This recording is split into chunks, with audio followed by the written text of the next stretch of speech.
So this is an interview between Bill Jenkins and Lana Dial, and today is April the 12th, 2016. And I hope I don't disappoint you. But You won't disappoint us. No, Well, I don't think so. I don't know. Yeah. Well, we'll find out. Good. Yes, Okay. absolutely. So, based on your CV, I would presume that you're a Lumbee. Oh, yes.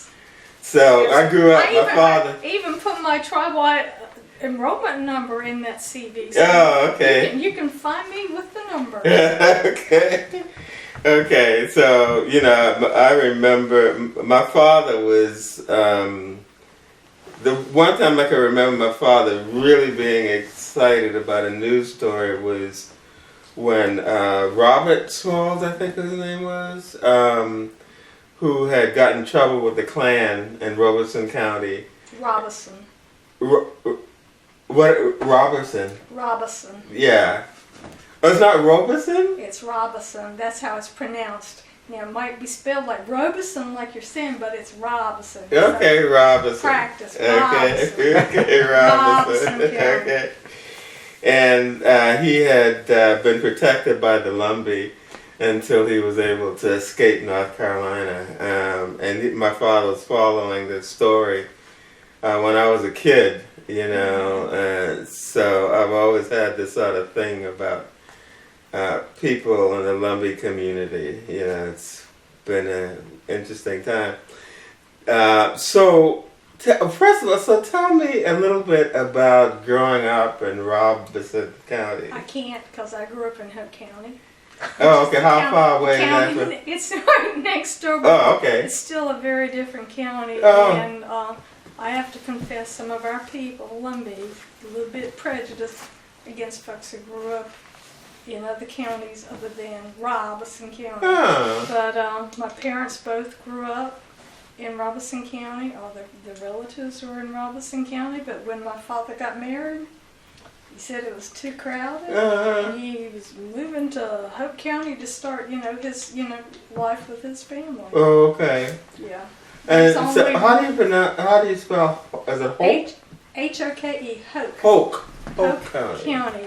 There's only one town in the county called Rayford. That's the county seat. There are different communities, but that's the only Okay. town in the county. So were there other people of your community? Oh, yes. Yes, there are other Indian people. Okay. Other Indian people in the county, but I'm just saying. Right. No, I What understand. happened when they got married?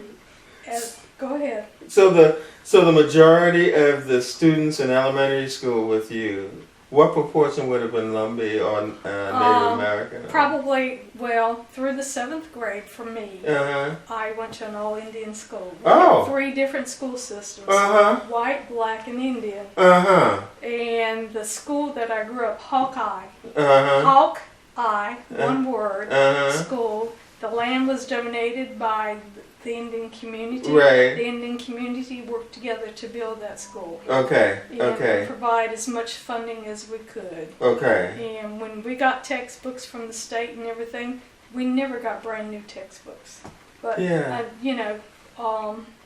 again, through the 7th grade, I went to an all-Indian school. And then the second year of being able to decide, freedom of choice and decision for going to school, my parents chose to send me to the white school. And that was in the 8th grade. I was in the 8th grade when that happened. Different school systems, or counties decided at different times. It was earlier in some counties than in others. But for us, that happened when, I think it was 66, 67. Okay. 1967? Yeah. That late? 66, 67. 1960. Wow. Yeah. 66. They were, holding back in other counties. It happened earlier. Because I graduated from high school in 71, so it was 5 years of going to the white. But we still considered them the white schools. I'm sorry, but that's just that's how we viewed it. Really, it was the white school until total desegregation for the whole county happened whenever I was in the 10th grade. And so that was about 68, 69, in which there was no choice. Everything, was one school system. Mm-hmm. And when that happened, so many of my classmates that, I came along with in the Indian school dropped out, quit school. And so many of them went back years later to get their GEDs. But it's because they were afraid, they didn't have the support at home, to say, go. It's important to get your education. But my parents, education, we always talk about, the importance of getting your education in our house. So an elementary school, was the teachers were also... Everybody was Indian. Okay. It was Indian all the way. And did you spend a lot of time talking about Indian history? No. No? No, they taught what was in the textbooks. Oh.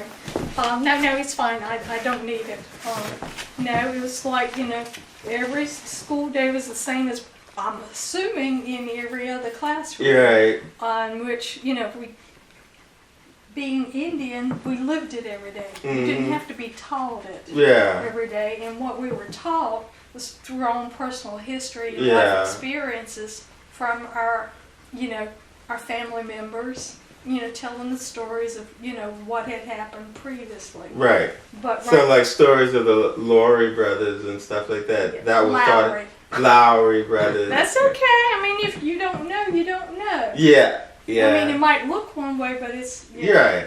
But anywho, and there's more intentionality now to talk and teach about things. But even still, so much of it happens outside of the normal classroom. Okay. Because so much of our history has been oral. Nothing has been written down or documented. Right. Okay. And we've got several projects within our Native community going on, at least within the Lumbee, of documenting, people being encouraged to share photos and family history. Mm-hmm. It's sort of like a combination of genealogy as well as just telling the stories about what life was like. Yeah. And Facebook is a wonderful thing. That's being used quite much. Mm-hmm. As a matter of fact, I don't know if you all read the News and Observer, but a few months back there was a lot of Twitter and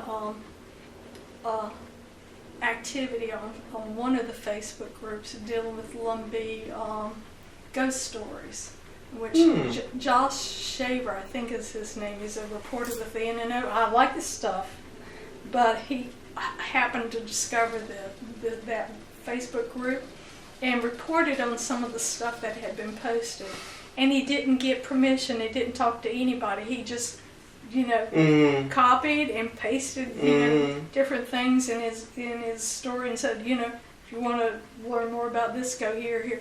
And many of us, including me, felt violated.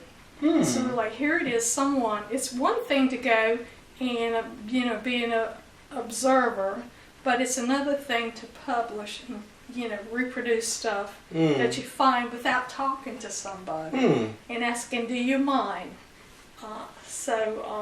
Anyway, some of that calmed down, but I did write to him, at least shared with him my perspective of what had happened, and he apologized. And I think maybe he's a little bit more sensitive about that kind of stuff. But he did inform us that, using social media like that is you're giving people permission. Yeah. Without giving them permission. Yeah. So there you go. Yeah. And several groups that I've been a part of, because of that, have gone private. It's like, okay, and if that's the situation, then this is what we're going to do. And part of it, one of the reasons why that Facebook group came about is the woman who started it who wants to write a book. Oh, I see. And we're very sensitive to the fact that people steal stuff, get ideas, and don't say, this is what I'm doing. I'm taking your stuff and, profiting from it. We've had that happen too much. We lost a lot of this country. Yeah. So, Yeah. So okay, so yeah, I grew up I'm Geechee by background, so I grew up on the Sea South Islands. Carolina? Exactly. Yeah. So except the difference for us is that we had Quaker schools, so we didn't. The state of South Carolina didn't start interfering in our education until the 1950s. That was about the time that we started our school. Prior to that, we didn't have schools. Oh wow! I'm just telling you, we had to start our own school. The state of North Carolina was not very interested in educating Indian people, or even with segregation. And this is my recollection, my information, and I could be very wrong. But you could either go to, well, we couldn't go to the white school. Right. But we had the option of going to the black school. Right. We weren't black. Yeah.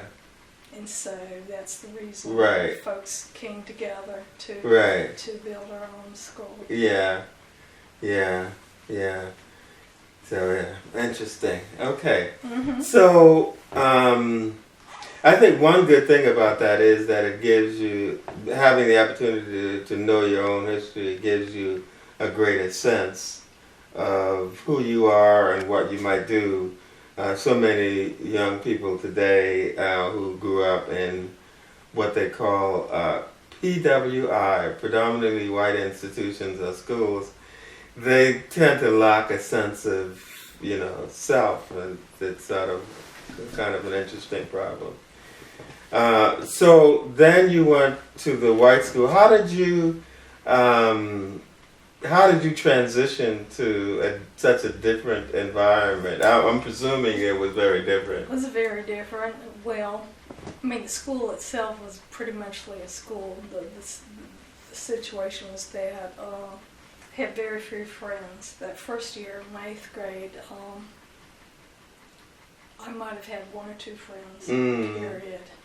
And being on the school bus, I and my siblings, my brother and sister at that time, there were times in which we couldn't even sit on the bus going to school, because even though there was space, students wouldn't let us sit down. But after a while, we finally were able to sit in seats. Wow. I mean, it was that wow. that kind of thing. Yeah. And just different forms of harassment.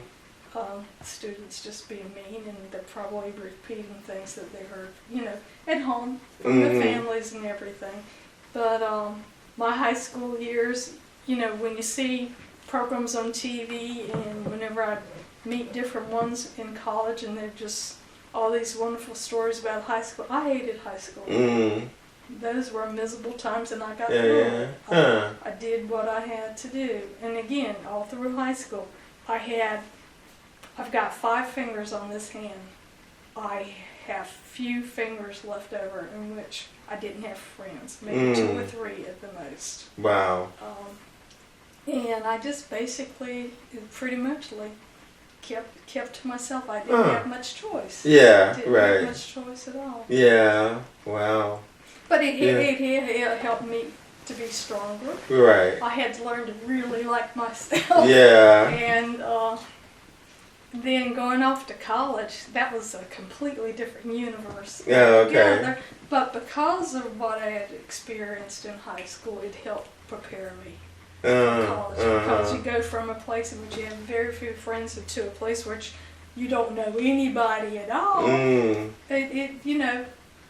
It helps you. You can't depend upon, always being in a place where you have a whole bunch of folks that you know. Yeah. So it was sort of like the playing field was a little bit more even in college than in high school. So now in high school, you had brothers and sisters with you. There were 2. I've got a brother who's 2 years younger than me, and a sister who's 5 years younger than me. So my sister and I, we were never in high school together. Oh, my I see. My brother was 2 years after me. I see. But even still, we didn't have anything to do with each other in high school because difference in classes. And it's just different. You don't hang out with your brother. I mean, if you had a sister in high school, did you hang out with your sister or your brother?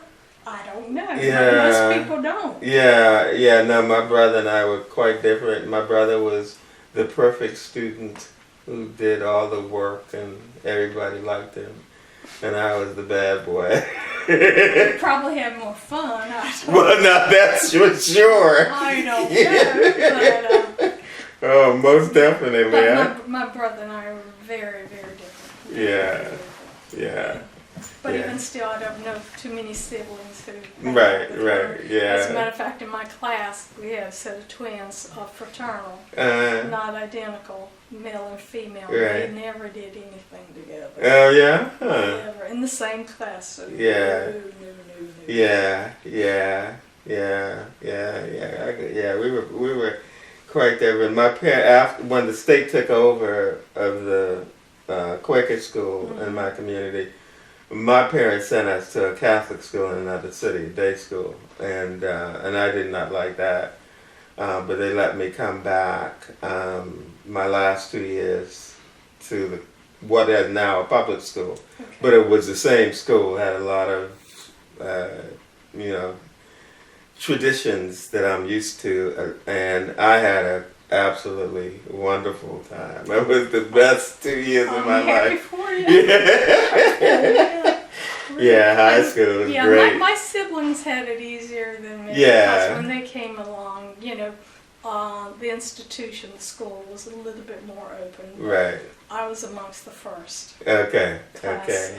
of Okay. So integratees, I guess is the term. right. Yeah.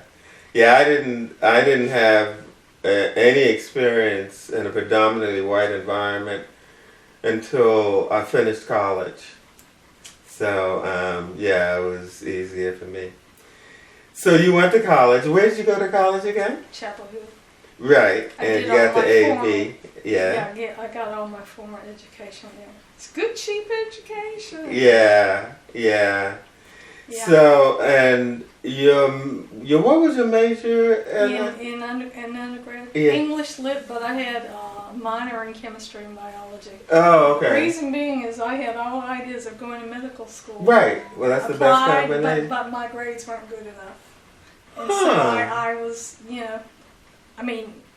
at Chapel Hill with all those brilliant young minds. Yeah. I just I did not have the grades. Huh. And if I'd gone to Pembroke, I know I would have gotten into medical school. Yeah. Right. But it turned out fine. I Yeah. wouldn't have met this young man, Yeah. as well as a whole host of other folks. Yeah. So it's fine. Yeah. I'm very content with my life. Yeah. But and then in between undergrad and grad, my mother had a baby. Oh.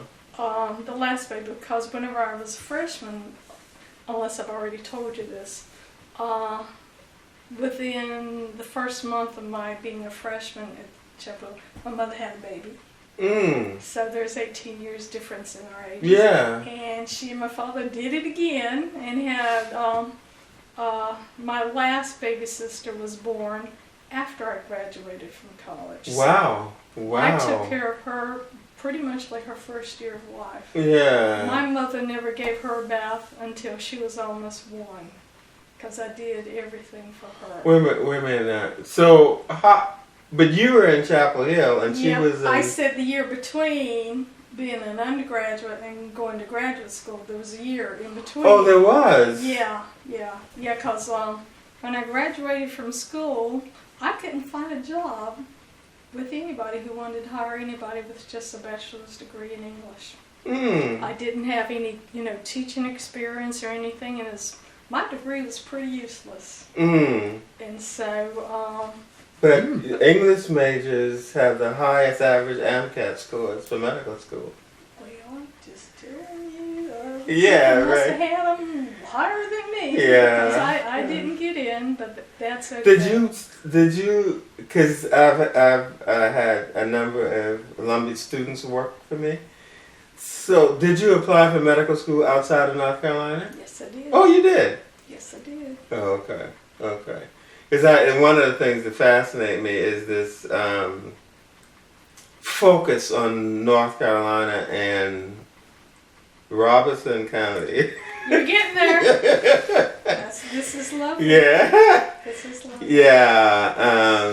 In fact, I remember I had one student who she would. My office was in Atlanta, of course, CDC, and but we couldn't figure out because she would be tired on Mondays a lot, and we couldn't figure out what was going on until we discovered she was driving back home every weekend, and I thought, whoa. That's not a surprise. Yeah, well, it was a surprise to me, but you're right. It's not a surprise to me. people from that No. community. Yeah, No. yeah, I was a little shocked by that, but because And it's not just that community, it's a thing with Indian people, period.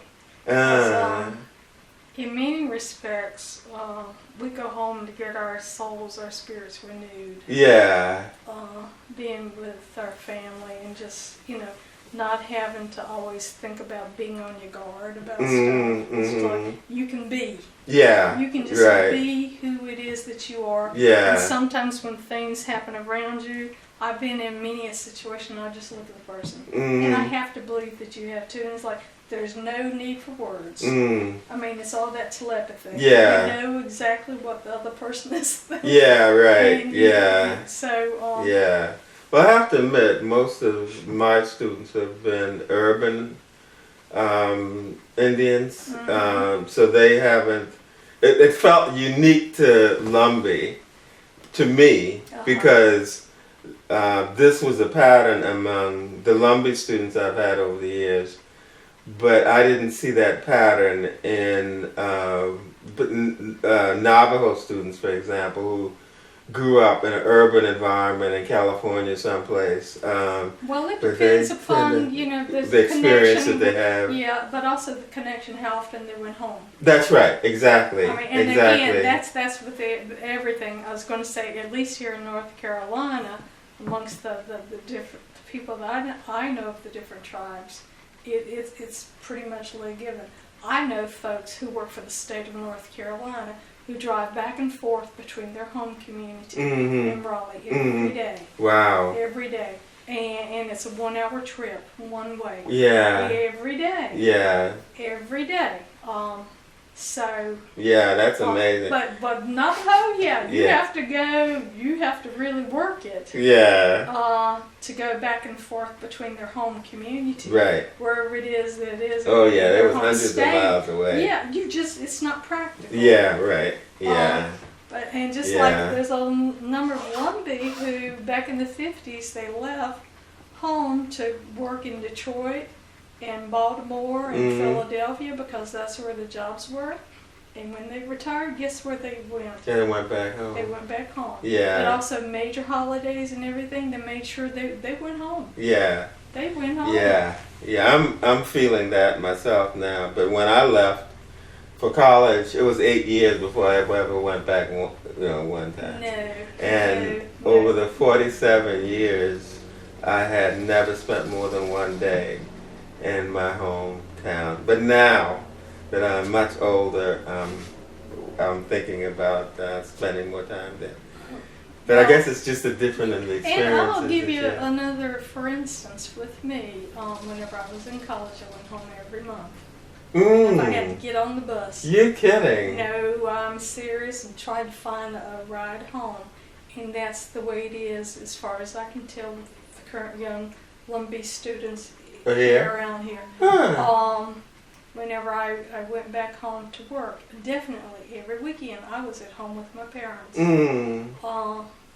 Living here, I didn't miss too many weekends going home. Yeah. And Even when you did those internships after undergrad? The 2 internships that you did? I did, well, whenever I was in Baltimore, no, it wasn't very practical. Okay, Because I all didn't right. have my own transportation. I see. I rode to Baltimore with one of my classmates, so she had the car. So no, but I happened to have an aunt who was living up there, and I went to visit her a little bit. As a matter of fact, she invited all my classmates to her house, and we spent the day with her, and she cooked a meal or two for us.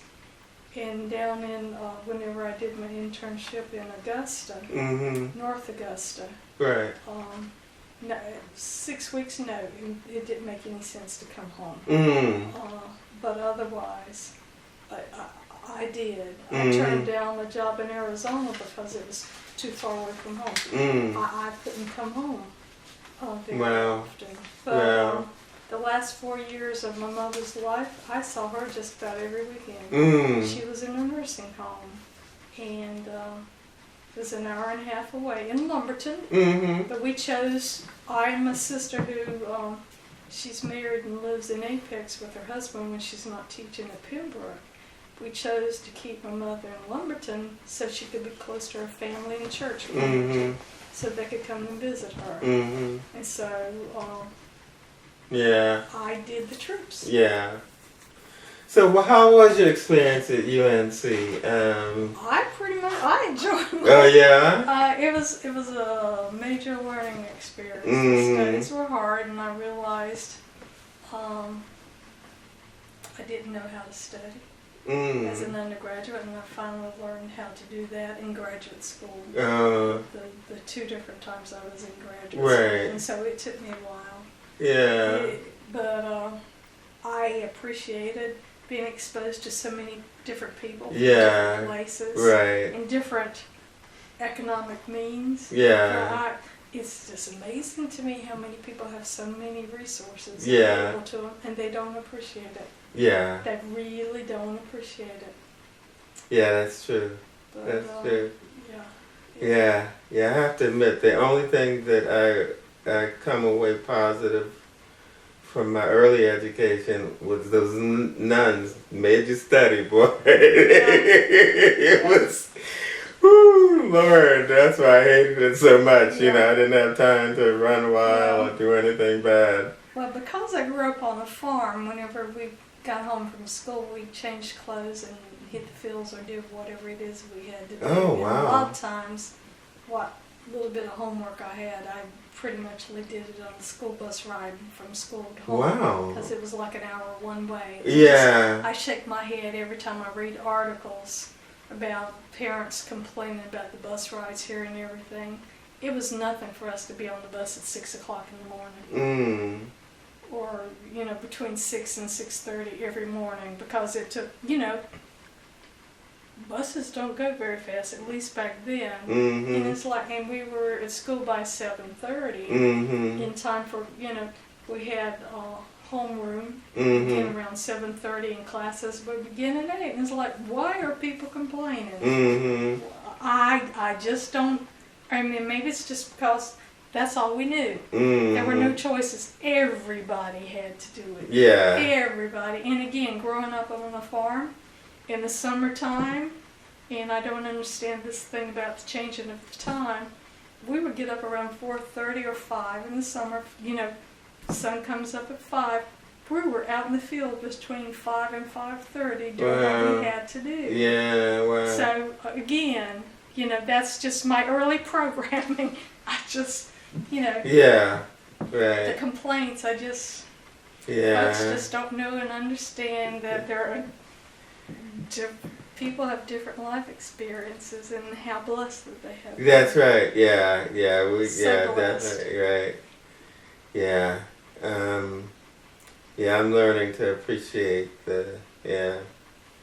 Can I ask, when you were at UNC, what were you doing besides your courses? Because you were in the Right. Order of the Valkyries?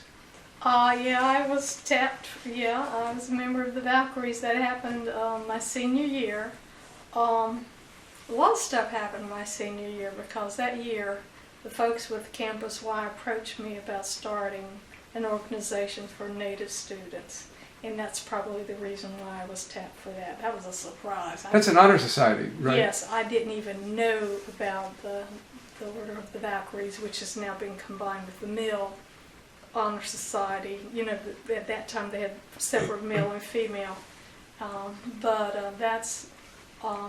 So I worked with the Y to identify the Native students on campus, and that was a eye-opening experience because there were students who had identified themselves as being American Indian who weren't, in order to get accepted in college. So some of that got it is or was what it was, and so we brought together everybody who was willing to come together at the planetarium, Moorhead Planetarium, for a reception kind of thing. And it was really nice because prior to that, I didn't know anybody else was on campus, had no clue, and there were about 25 students who showed up.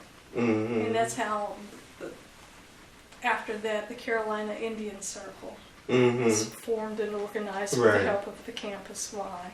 And then years later, the graduate student organization was organized too. And that's been a lovely thing to see, that kind of development. And now we have the American Indian Center on campus. So there was nothing for Native students whenever I, started as a freshman. Absolutely. You started in 71. 71. And since then, the counselors and the support groups and everything to help with the attrition rate of students, because our students had a very high attrition rate.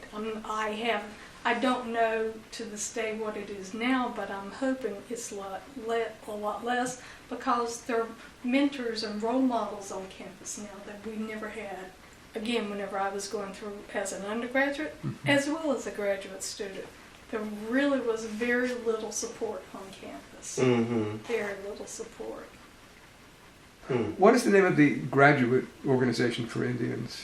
I can't tell you right now, but I can send it to you. That's all right, I was just curious. Okay. I can't think of it right now. So, when you went to graduate school, well, first of all, after you finished undergrad, you spent 1 year out and then went to nutrition? Okay. You want to know why? No. Oh, okay. Yeah, I do. Okay. My mother, she, after, I think, whenever I was about in the 8th grade or so, she stopped being a full-time homemaker and mother and was able to get a position with the county extension program. Cooperative extension, Right. nutrition program aid. Yeah. And, she learned a lot about, healthy preparation of food, and things like, well, isn't this interesting? And so, while I was home taking care of baby, I discovered the School of Public Health had a nutrition program. And so I applied because I knew a little bit. Right. But that was part of it. The other part of it is I've always had a problem with my weight all my life. And it's sort of like, it would be good to be able to study something that would help me, personally, as well as professionally. Right. And so those were the two major reasons. Just like a lot of folks who apply to study psychology or something, there are either family issues or personal issues. At least that's been my personal experience running into, folks. I mean, there's always a reason why folks do what they do, and so those are my reasons. As well as it was, still close to being in the medical helping profession, and even still while I was in school, I applied for medical school, still got rejected. But and again, that is fine, and it really is fine. Sometimes when people say it's fine, it's not really fine. I'm very happy and content with how my life has turned out. But while I was in the nutrition department, I found out a lot of people who were also there who didn't already have other degrees. That was sort of like a stepping stone to medical school. They did that for a while and until they finally got into medical school, but it was a surprise for me. But anyway, that's how I applied for nutrition. And then, once I finished, I worked for Robeson County Health Department in their nutrition program, first as a WIC nutritionist. Yeah. And then, I got promoted to be responsible for leading the nutrition section. I got mad very mad and frustrated about the local politics Mm. in the county, and I just couldn't take it anymore. And I'll give you an example in which county commissioners were trying to get me to hire people who didn't even have college degrees Right. in Right. professions in a position that one time I was recruiting for, that we listed master's degree. Mm-hmm. So I mean that's an example. They were putting a lot of pressure, Mm-hmm. a lot of pressure on me, and it's like, this is ridiculous. Mm-hmm. In which, you know, individuals like this are trying to tell you how to do your job Yeah. Right. and who to hire. Yeah. Yeah. Wow. I just had to leave, and then I was just burnt out. I was burnt Yeah. out. Yeah. I had a lot of staff who were out sick, and just when you end up doing 2 or 3 people's jobs, Mm-hmm. and I hated leaving everyone because they were all good people. Everybody was working hard, but when your mother tells you, I don't know who you are anymore, Mm-hmm. because you're very short-tempered, Mm-hmm. and you're very angry all the time, Mhm. that gets your attention. Yeah. And it got mine. Mm-hmm. And because that's not me. Yeah. And I Right. needed to leave. Right. I needed to leave. Right. And so maternal and child health, that department took me in. Right. Right. So now, I'm sorry, what year? That was 78 when you went to nutrition? I finished in 78. Okay, so it was 76? 78. And then approximately 10 years later, Okay. 86 to 88, I did a second master's degree in maternal and child health. I got an MS-PH that time. And I might have been the first one. No, I wasn't the first one, but amongst Right. the few who got an MS-PH in Yeah. maternal and child health, because I did extra coursework. Yeah. Yeah. Because I think Cynthia got an MSPH. Because she already had an MSW when she went to MCH. And yeah, I had some classmates who were in the dual degree program. Yeah. Getting both masters at the same And so, time. yeah. That sounded really rough. Yeah. She, yeah. That's why